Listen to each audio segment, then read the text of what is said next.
Like dan subscribe, semoga doa kita semua dikabulkan Allah. Terima kasih. Jangan sampai anak kita nggak kenal Allah.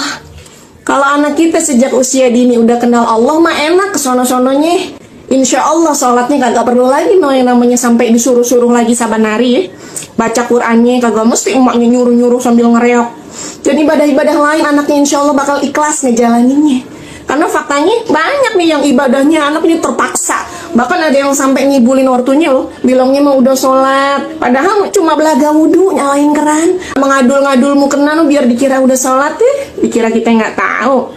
Dan kalau neladanin Rasulullah mah, Rasul tuh ngajarin iman dulu ke anak-anaknya sebelum ngajarin Al-Quran. Karena kalau iman atau tauhidnya si anaknya udah kuat, insya Allah anaknya udah punya kesadaran, kenapa sih saya mesti sholat, kenapa saya mesti belajar, dan kenapa saya mesti ibadah. Lantas gimana cara ngenalin Allah ke anak? Kenalin sama Asmaul Husna. Udah kok bu, anak saya udah ngapal 99 nama Allah. Tapi sayangnya ngapalin Asmaul Husna aja kagak cukup ibu-ibu. Karena urusan iman mah bukan soal ngafal menghafal, bener nggak? Karena logika berpikir anak-anak usia dini itu dengan mengenalkan Allah dengan sesuatu yang konkret, pakai contoh-contoh yang nyata. Misal pas mau ngenalin Allah itu Ar-Razzaq, dek, kok cicak yang di tembok bisa makan nyamuk yang terbang ya nggak masuk akal ya deh, cicak yang diem di tembok bisa nyamperin nyamuk yang kesana kemari. Iya ya bu ya. Nah itulah Allah Ar-Razzaq, Allah yang maha pemberi rizki. Allah bikin lidahnya cicak bisa secepat kilat buat nangkap nyamuk yang lagi terbang. Masya Allah, Allah deh yang kasih semua makhluknya makanan, minuman, dan semua rezeki. Atau anak kalau usia dini kan suka nanya, Allah ada di mana sih pak, kok kagak kelihatan nih? Terus bapak jawab, kalau di Quran surat Al-A'raf ayat 54 si Allah itu bersemayam di atas arsy. Walah, dijawab begitu mah anaknya bisa keder atau banter-banter. Pak Mali nggak boleh nanya-nanya begituan Udah yang penting Allah tuh ada, titik. Udah jangan nanya lagi. Anak masih usia dini mah cukup dijawab dengan yang sederhana, dengan hal-hal konkret disesuaikan sama kemampuan berpikirnya. Bisa kita jawab misalnya, Allah ada nak, tapi nggak bisa dilihat. Kita nggak bisa ngelihat bentuknya Allah, wujudnya Allah, tapi kita bisa melihat ciptaan Allah atau merasakan kehadiran Allah. Itulah Allah Al-Mutakabbir, nah Allah yang maha besar. Atau kamu punya kuping ya kan? Kamu bisa lihat nggak kedua kuping kamu sendiri? Biarin aja di susah payah nyoba ngeliat kupingnya sendiri.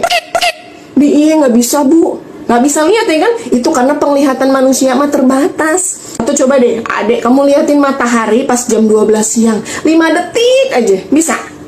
Nggak bisa kan? Sakit, pedih.